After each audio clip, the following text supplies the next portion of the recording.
Donasi dakwah Yufid. Yuk berikan amal jariah terbaik Anda untuk dakwah dan pendidikan Islam.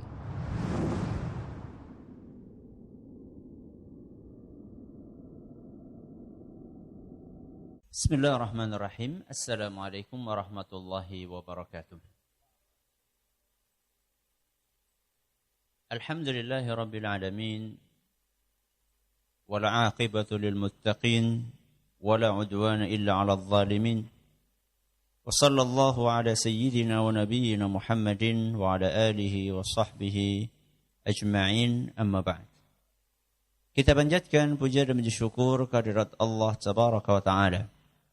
Pada kesempatan pagi menjelang siang yang berbahagia kali ini, kita masih kembali diberi kekuatan, kesehatan, hidayah serta taufik dari Allah Jalla wa Ala, sehingga kita bisa kembali menghadiri pengajian rutin Senin pagi di Pondok Pesantren Tunas Ilmu di Desa Kedung Wuluh, Purbalingga ini.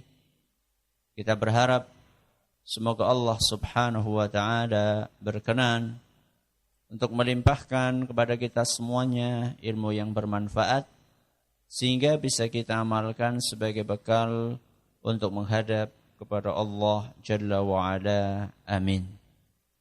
Salam dan salam semoga senantiasa tercurahkan kepada junjungan kita Nabi besar Muhammad sallallahu alaihi wasallam, kepada keluarganya, sahabatnya, dan umatnya yang setia mengikuti tuntunannya hingga di akhir nanti. Para hadirin dan hadirat sekalian yang kami hormati, alhamdulillah, pada kesempatan yang berbahagia kali ini, kita masih bisa melanjutkan pembahasan tentang fikih doa dan zikir, memasuki silsilah nomor 130 dengan tema baru, yaitu menghayati doa. Menghayati doa. Salah satu adab terpenting di dalam berdoa yang sering diabaikan oleh mereka orang-orang yang berdoa adalah banyak meminta. Napa? Banyak meminta. Banyak meminta itu bisa terpuji, bisa tercela. Akan terpuji ketika yang dimintai adalah Allah. Akan tercela kalau yang banyak dimintai adalah manusia. Maka yang kami sampaikan di sini adalah banyak meminta kepada siapa? Kepada Allah. Ya, banyak meminta kepada Allah.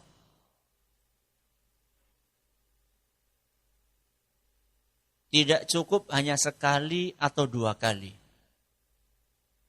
namun sering untuk meminta.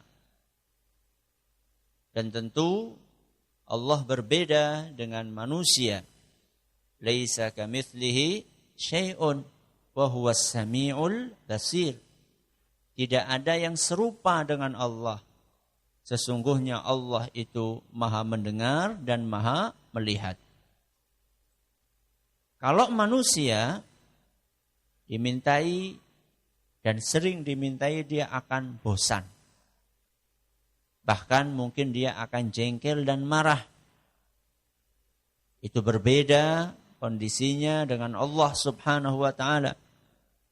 Semakin kita sering untuk meminta, maka Allah akan semakin senang dengan hambanya.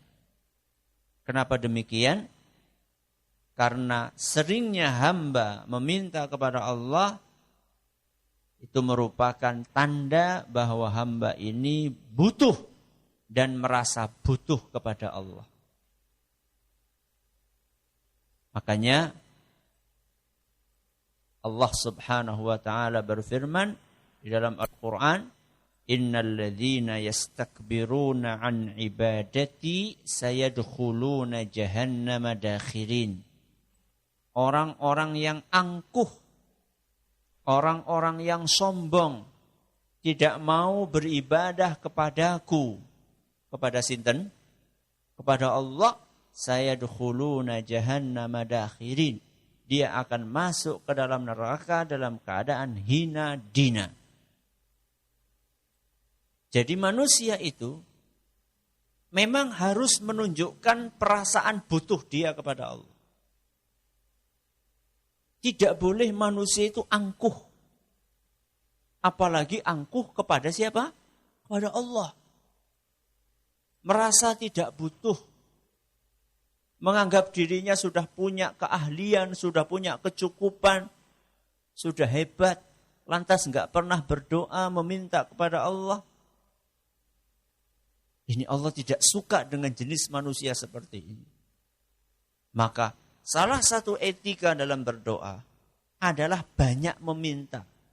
Sering meminta.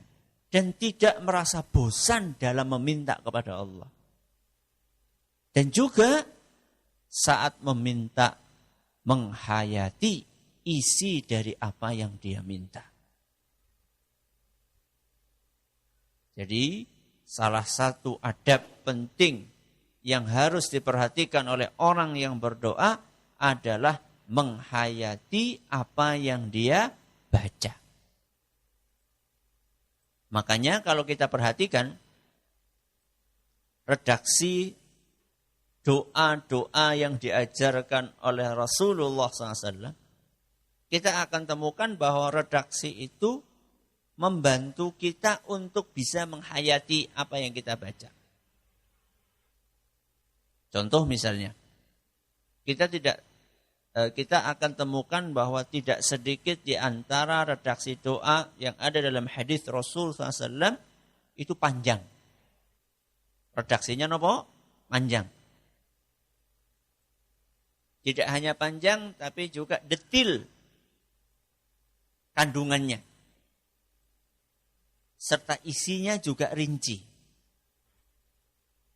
Kita perlu memahami bahwa doa yang diajarkan oleh Rasulullah SAW itu ada yang panjang, ada yang pendek. Kalau yang pendek ini biasanya kandungannya pepek. Pepek niku napa? Lengkap. Ya. Contoh Robbana atina fid dunya hasanah. Terus napa? Wa fil akhirati hasanah wa qina adzabannar. Ini pepek. Ya Allah minta kebaikan di dunia, minta kebaikan di akhirat, lindungi dari neraka. Ini sudah dapat semuanya. Ini pendek. Tapi juga kita temukan tidak sedikit di antara doa-doa Rasulullah SAW ternyata juga ada yang panjang. Dan yang panjang ini ternyata di dalamnya itu Rasulullah SAW mengajarkan kita agar detil di dalam meminta. Rinci di dalam meminta. Tanpa berlebihan. Rinci tanpa berlebihan. Seperti apa contohnya Ustadz rinci dalam meminta? Contohnya adalah sebuah doa nabawi yang disampaikan, dituturkan oleh Ali bin Abi Thalib, menantunya Rasulullah sallallahu alaihi wasallam. Ali bin Abi Thalib radhiyallahu anhu. Beliau menyampaikan, anna Rasulullah sallallahu alaihi wasallam kana min akhir ma yaqulu baina at-tashahhud wa at-taslim. Kata Ali bin Abi Thalib, di antara doa yang biasanya terakhir dibaca Rasulullah sallallahu alaihi wasallam antara tasyahud dengan salam adalah, jadi Nabi SAW setelah membaca tasyahud, selesai, innaka hamidum majid. Urutannya kan habis tasyahud terus nopo? Salam. Nah, antara tasyahud dengan salam ini Rasulullah SAW mengajarkan beberapa doa untuk dibaca. Karena memang waktu itu, yaitu waktu antara tasyahud dengan salam adalah waktu yang mustajab. Salah satu waktu yang peluang doa itu sangat besar untuk dikabulkan. Makanya kami pernah menyampaikan dalam kajian salat lahir batin bagian tasyahud, itu kami sampaikan ada beberapa macam doa yang diajarkan oleh Nabi SAW antara tasyahud sampai salam. Bagi para pemirsa atau para pendengar yang ingin untuk menyimak kembali, bisa dicari saja rekamannya, baik audionya maupun videonya. Salat lahir batin bagian tasyahud akhir. Ya. Dan di antara doa yang diajarkan oleh Nabi SAW untuk dibaca setelah tasyahud sebelum salam, dan ini termasuk doa yang terakhir-akhir sebelum salam dibaca oleh Nabi SAW adalah Allahumma ghfirli ma qaddamtu wa ma akhartu wa ma asrartu wa ma a'lantu wa ma asraftu wa ma anta a'lamu bihi minni antal muqaddimu wa antal muakhir la ilaha illa anta. Ibu sampun hafal napa dereng? Dereng. Salatnya sampun pinten tahun, Bu? Pun dangu nggih, Bu nggih. Ini doa diajarkan sama Rasul SAW. Hadis riwayat Muslim. Hadis sahih riwayat sinten? Riwayat Muslim. Ya. Sengaja saya tuliskan di situ Arabnya, Latinnya, terjemahannya. Barangkali ada di antara jamaah sekalian yang mungkin belum lancar untuk membaca tulisan Arab, saya paparkan di situ tulisan Latinnya. Mudah-mudahan bisa membantu. Apa doanya? Allahumma ghfirli ma qaddamtu wa ma akhartu. Terus wa ma asrartu wa ma a'lantu wa ma asraftu wa ma anta a'lamu bihi minni antal muqaddimu wa antal muakhiru la ilaha illa anta. Niki dongane panjang napa pendek, Bu? Panjang napa pendek? Sama lagu insyaallah lebih panjang lagunya, Bu. Ya. Doanya memang agak panjang. Nanti kita akan jelaskan artinya dan kenapa kok panjang. Ya, kenapa kok panjang? Pertama, Allahumma ghfirli ma qaddamtu wa ma akhartu. Ya Allah, ampunilah dosa-dosaku yang telah lampau dan yang akan datang. Napa? Ya Allah, ampunilah dosa-dosaku yang telah lampau dan yang akan datang. Wa ma asrartu wa ma a'lantu. Dan dosa-dosa yang aku rahasiakan serta dosa-dosa yang aku perlihatkan, aku tampakkan. Jadi dosa itu ada yang dirahasiakan, ada yang disembunyikan, ada yang diperlihatkan. Wa ma asraftu. Ditafsirkan di dalam kitab Fiqhul Ad'iyati wal Adhkar karya Syekh Abdul Razzaq Al-Badr hafizahullah. Wa ma asraftu, yaitu dosa-dosa pribadiku dan dosa-dosa yang mengandung unsur kezaliman kepada orang lain. Jadi dosa itu ada yang hubungannya dengan diri sendiri, ada yang efek buruknya dirasakan sama orang lain, yaitu dosa yang bermuatan perbuatan zalim. Kemudian ditambah wa ma anta a'lamu bihi minni, dan dosa-dosa yang lebih engkau ketahui ya Allah dibandingkan aku. Alias mungkin ada dosa-dosa yang luput yang tidak aku sadari. Antal muqaddimu wa antal muakhir. Engkaulah ya Allah yang maha memuliakan dan maha menghinakan. La ilaha illa anta. Tidak ada yang berhak untuk disembah kecuali hanya engkau. Yaitu Allah subhanahu wa ta'ala. Perhatikan baik-baik. Ini doa panjang. Kenapa kok Nabi SAW ngajarin doa yang panjang? Ada tujuan di balik panjangnya doa ini. Kalau kita perhatikan di sini Nabi SAW menyebutkan macam-macam doa. Macam-macam dosa. Macam-macam dosa. Di sini pertama Nabi sebutkan dosa itu ma qaddamtu wa ma akhartu. Ada dosa yang sudah lampau dan ada dosa yang akan datang. Berarti dosa itu ada yang sudah lewat, yaitu yang sudah kita lakukan, dan juga dosa yang belum kita lakukan. Kemudian wa ma asrartu wa ma a'lantu. Ada dosa-dosa yang kita rahasiakan, ada yang kita perlihatkan. Dosa yang dirahasiakan itu nopo? Dosa yang dirahasiakan itu iri. Iri niku dosa nopo mboten? Dosa. Apalagi riya. Dosa nopo mboten? Dosa. Ya.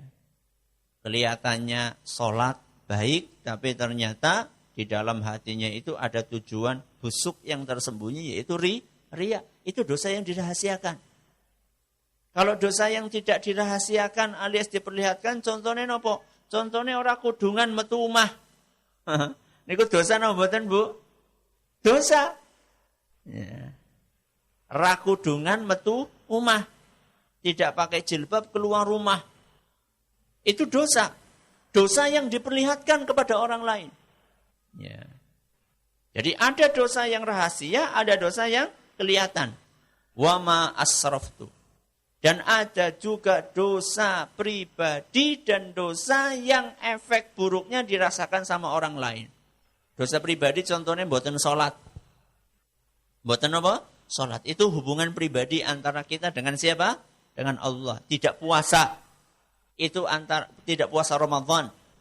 Ya, tanpa alasan. Itu adalah hubungannya antara kita dengan Allah. Ini namanya dosa pribadi. Dan ada dosa-dosa yang isinya perbuatan zalim kepada orang lain. Contohnya nopo? Ngerasani. Contohnya malih nopo? Nyolong.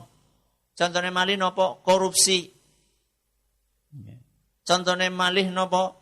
Ya. Berbuat zalim kepada orang lain, mukul orang lain. Ya. Tanpa alasan yang dibenarkan oleh agama. Ini dosa, macam-macam jenis dosa. Jadi ada dosa yang telah lampau, ada dosa yang akan datang. Ada dosa yang dirahasiakan, ada dosa yang diperlihatkan. Ada dosa pribadi, ada dosa yang hubungannya dengan orang lain. Kenapa kok oleh Nabi SAW dosa ini disebutkan secara detail macam-macamnya? Bahkan sampai ditutup oleh Nabi SAW, wa ma anta a'lamu bihi minni. Dan juga dosa-dosa yang lebih engkau ketahui ya Allah, yang aku kadang-kadang tidak sadar. Kenapa disebutkan detail macam-macam dosa itu? Bukankah bisa saja kita berdoa, ya Allah ampunilah seluruh dosaku titik. Sakit atau mboten? Sakit. Itu sudah mencakup semuanya. Tapi kenapa kok disebutkan secara detail? Kata para ulama kita, karena momennya itu momen berdoa. Momennya itu menunjukkan perasaan butuh kita kepada Allah. Menunjukkan penyesalan kita di hadapan Allah. Ketika kita detilkan dosa-dosa ini, ada yang aku sadar, ada yang tidak. Ada yang aku rahasiakan, ada yang tidak. Ada yang aku lakukan sendirian, ada yang di depan umum. Ada dosa yang kaitannya dengan dosa pribadi, ada dosa yang kaitannya dengan orang lain. Ketika kita detilkan, ini akan menambah penghayatan kita kepada doa yang kita panjatkan kepada Allah. Sehingga harapannya ketika berdoa dengan detil seperti itu, kita akan lebih khusyuk di dalam doa kita. Berbeda ketika kita doa, ya Allah ampunilah dosaku semuanya, titik, selesai. Akan tetapi apakah kita menghayati betul-betul bahwa ternyata dosa yang kita lakukan itu banyak banget dan macam-macam bentuknya. Ya. Itulah sebabnya kenapa Nabi kita Muhammad sallallahu alaihi wasallam mendetilkan sebagian dari doa-doa yang beliau panjatkan kepada Allah. Contoh yang lain, apa yang dituturkan oleh Abu Hurairah radhiyallahu anhu, anna Rasulullah sallallahu alaihi wasallam kana yaqulu fi sujudihi, anna Rasulullah SAW kana yaqulu fi sujudihi. Bahwasanya Rasulullah SAW ketika sujud biasa berdoa, Allahumma ghfir li dzambi kullah. Ya Allah, ampunilah dosaku semuanya, dikkahu wa jillah, yang kecil maupun yang besar, wa awwalahu wa akhirah, yang sudah lampau maupun yang akan datang, wa alaniyatahu wa sirrah, dosa yang aku perlihatkan maupun yang aku rahasiakan. Ini mirip dengan sebelumnya. Ada tambahan yaitu dikkahu wa jillah, yaitu dosa yang kecil maupun yang besar. Hadis riwayat Muslim. Jadi kita temukan ternyata banyak doa-doa yang diajarkan oleh Rasul SAW. Itu dipanjangkan, dilebarkan, diulang-ulang. Ini maksudnya apa? Maksudnya adalah membantu kita agar kita bisa menghayati apa yang kita baca. Makanya Rasulullah SAW itu sering mengulangi doanya berapa kali? 3 kali. Apa tujuannya? Salah satunya adalah agar kita bisa menghayati apa yang kita baca. Makanya kadang-kadang kita baca sekali, itu otak kita, hati kita itu belum konsentrasi. Masih pikiran macam-macam. Akhirnya diulang 2 kali, mulai otak kita agak konsentrasi. Diulang 3 kali, akhirnya hati kita khusyuk. Ada tujuannya Nabi SAW memanjangkan doa. Ya. Jadi bukan dalam rangka untuk mempersulit umatnya, bukan. Justru Nabi SAW memanjangkan beberapa redaksi doa. Kemudian menyebutkan secara detail macam-macam dosa yang tadi kita paparkan. Itu adalah upaya membantu kita agar kita bisa lebih khusyuk, lebih konsentrasi, lebih menghayati apa yang kita baca.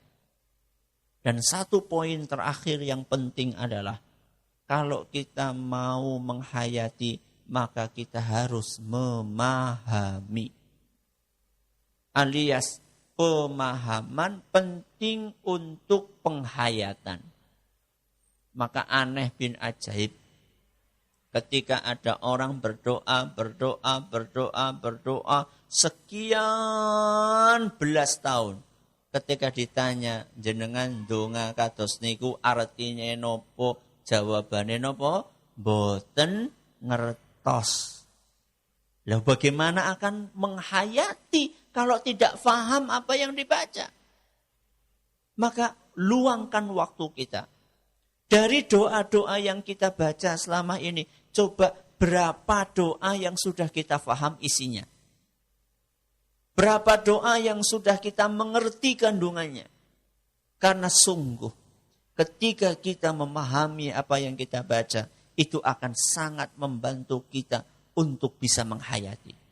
Dan kalau kita menghayati apa yang kita baca, kita akan merasa nikmat dengan apa yang kita panjatkan kepada Allah. Tidak ada lagi kata-kata, lah dongane dawa temen. Doanya kok panjang banget, gak selesai-selesai.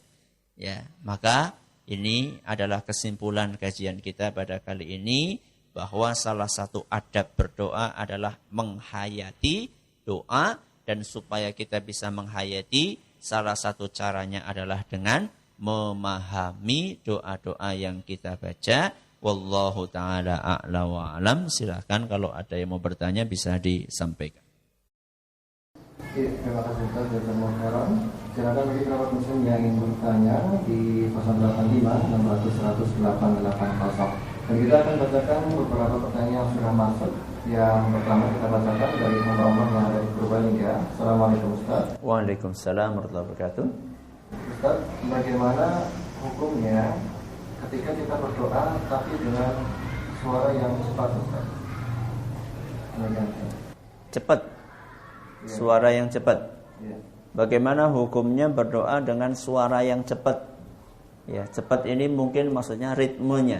Ya, ritmenya cepat. Rabbana atina fid dunya hasanah, mungkin kayak gitu ya. Iya, seperti itu. Boleh atau tidak? Ya, kalau tergesa-gesa boleh. Tapi apa setiap hari tergesa-gesa? Ya, masa setiap hari tergesa-gesa? Kemudian berdoa terlalu cepat itu membuat kita kesulitan untuk menghayati apa yang kita baca. Membuat kita kesulitan untuk menghayati, merenungi, meresapi apa yang kita baca. Maka kurang afdal. Ya, berdoa terlalu cepat itu kurang afdal. Karena akan mengganggu konsentrasi kita, upaya kita untuk merenungi, meresapi kandungan yang ada di dalam doa yang kita baca. Wallahu a'lam bishawab. Ya. Ya, terima kasih Ustaz, jazakumullah khairan. Yang berikutnya pertanyaan kita bacakan dari hamba Allah yang ada di Kota Yasa. Assalamualaikum Ustaz. Waalaikumsalam warahmatullahi wabarakatuh. Ustaz, saya kalau berdoa terkadang pikiran kemana-mana, apalagi kalau lagi ada masalah atau problem. Bagaimana dengan kualitas doa saya Ustaz? Jazakumullah khairan. Bagaimana dengan kualitas doa yang seperti itu? Kurang maksimal kualitasnya. Kurang maksimal. Ya. Ustaz, tapi kan lagi banyak masalah. Disitulah namanya latihan. Konsentrasi itu membutuhkan latihan. Bukan hanya dalam berdoa saja, dalam urusan dunia. Contoh ketika nggarap soal ujian. Itu kalau pengen bagus, maka harus nopo? Konsentrasi. Ya. Apakah seseorang bisa ujuk-ujuk konsentrasi? Tidak. Maka dia butuh latihan. Sama. Kira-kira seperti itu. Ketika dalam berdoa kita butuh konsentrasi dan berlatih untuk konsentrasi. Kalau seandainya dalam urusan duniawi saja kita mau untuk latihan, capek konsentrasi, kenapa dalam urusan ukhrawi, dalam doa kita enggan untuk berlatih konsentrasi dalam berdoa? Mudah-mudahan bermanfaat. Ya. Ya, terima kasih Ustaz, jazakumullah khairan. Yang berikutnya kita coba dengarkan pertanyaan yang datang dari para pendengar Radio Roja yang ada di Cilengsi. Silakan untuk Radio Roja.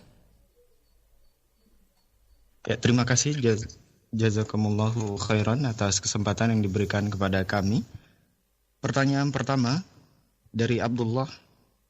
Bagaimanakah apabila seseorang selalu berdoa dengan bahasa Arab dan tidak tahu apa arti yang dipanjatkan? Apakah ini berarti tidak bisa menghayati doa tersebut? Tafadhal Ustaz. Kurang bisa menghayati. Itu jawaban yang lebih pas, ya. Kurang bisa menghayati. Mungkin saja ada orang menangis saat membaca sesuatu yang tidak dia pahami. Mungkin saja, ya. Dan kita sering temukan ketika jamaah haji atau umroh, dia ikut sholat di Masjidil Haram atau Masjid Nabawi, ketika imamnya nangis, dia ikut apa? Nangis. Ketika ditanya kenapa nangis, gak tahu.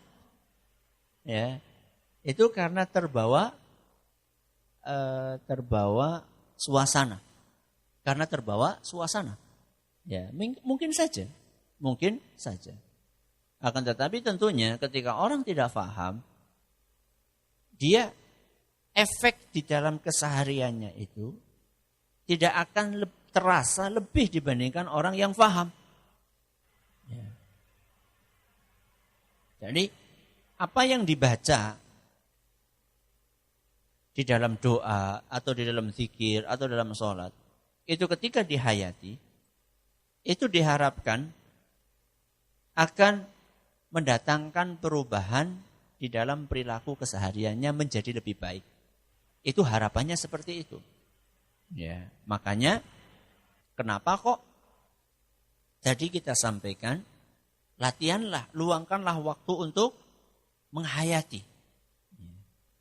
Untuk memahami, belajar memahami. Karena pemahaman itu akan membantu penghayatan. Tapi apakah kemudian orang yang tidak paham tidak mungkin menghayati? Ya mungkin saja, akan tetapi biasanya karena terbawa suasana. Wallahu a'lam bishawab. Ya.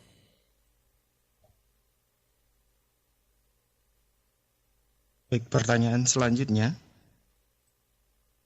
Apakah hukumnya mendoakan keburukan bagi orang yang telah berbuat zalim kepada kita? Apakah doa tersebut bisa dikabulkan oleh Allah Subhanahu wa taala?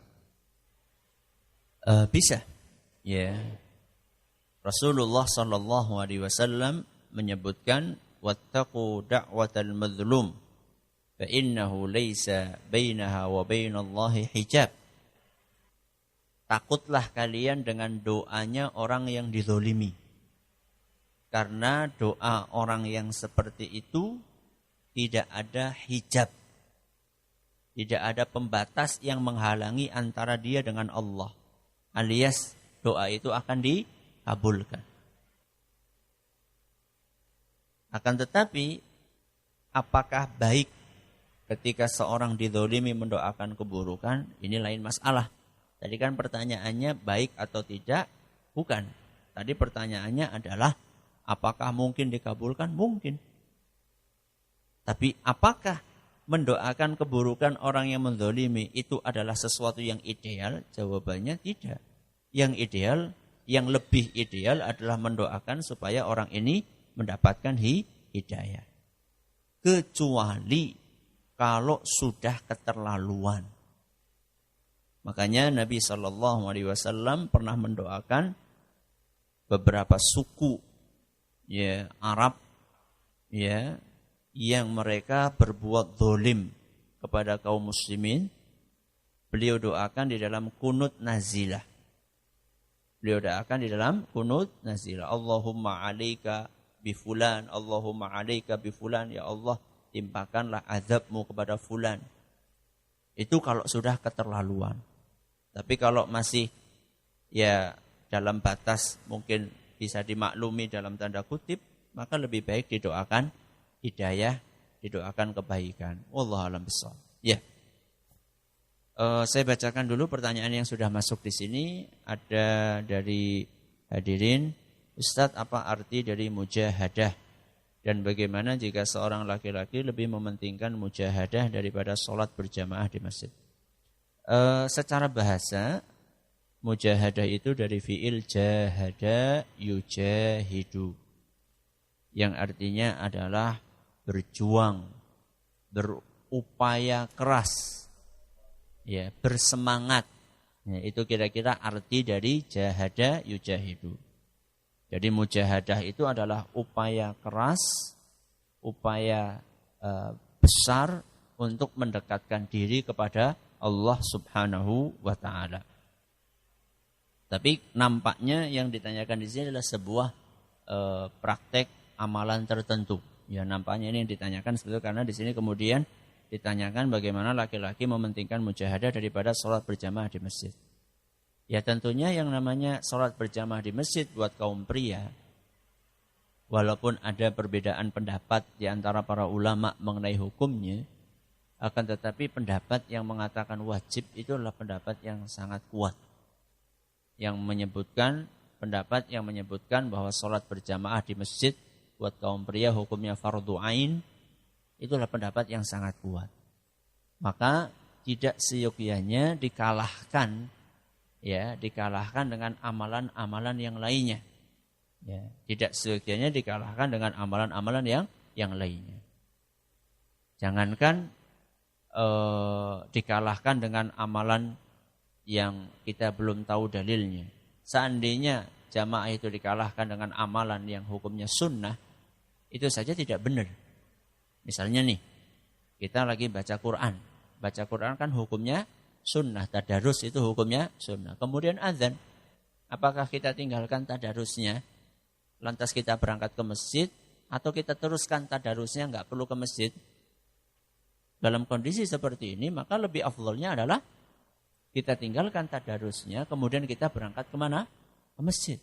Kenapa? Karena tadarus hukumnya sunnah, sholat berjamaah menurut pendapat yang lebih kuat hukumnya adalah wajib. Maka disinilah kita perlu memiliki skala prioritas dalam beramal. Pertanyaan berikutnya, Ustaz, ada seorang imam musholla yang ngimami sholat subuh bacaannya cuma sholat ad-duha dan al-insyirah. Itu dibaca hampir 1 tahun lebih. Karena bacaannya itu saja, apakah ada dalilnya? Kalau dalil khusus yang menganjurkan untuk membaca 2 surat tadi, yaitu surat ad-duha dengan surat al-insyirah di dalam sholat subuh, saya tidak tahu dalilnya. Yang saya ketahui dalam sholat subuh itu dianjurkan untuk membaca suratan yang panjang. Membaca suratan yang panjang. Al-insyirah itu termasuk pendek, ad-duha juga termasuk pendek atau minimal sedang lah. Ya. Maka kalau subuh itu anjurannya bacaannya panjang. Terus apakah boleh? Boleh. Nah, boleh. Kalau ditanya boleh, boleh. Akan tetapi kalau ada keyakinan tertentu, maka ini perlu didudukkan keyakinannya itu. Apakah dia meyakini bahwa kalau ad-duha dan al-insyirah di waktu subuh akan membuat seseorang jadi ini. Nah, kalau sudah ada keyakinan seperti itu, maka harus didudukkan. Apakah keyakinan itu ada dalilnya atau tidak? Tapi kalau misalnya dia hafalnya cuma itu tok, cuma ad-duha sama al-insyirah, akhirnya dia bacanya cuma itu tok, ya enggak apa-apa. Akan tetapi ya masa selama 1 tahun nggak ada kesempatan untuk nambah hafalan yang baru, apalagi imam masjid, ya. Maka sebaiknya ya diragamkan, suratannya, kemudian kalau bisa subuhan itu bacaannya lebih panjang lagi kalau bisa. Ini yang dapat kami sampaikan, mudah-mudahan bermanfaat buat kita semuanya. Terima kasih atas perhatiannya. Mohon atas segala kurangannya kita tutup dengan membaca Subhanakallahumma wa bihamdika asyhadu an la ilaha illa anta astaghfiruka wa atubu ilaik. Wassalamualaikum warahmatullahi wabarakatuh. Donasi dakwah Yufid. Yuk berikan amal jariah terbaik Anda untuk dakwah dan pendidikan Islam.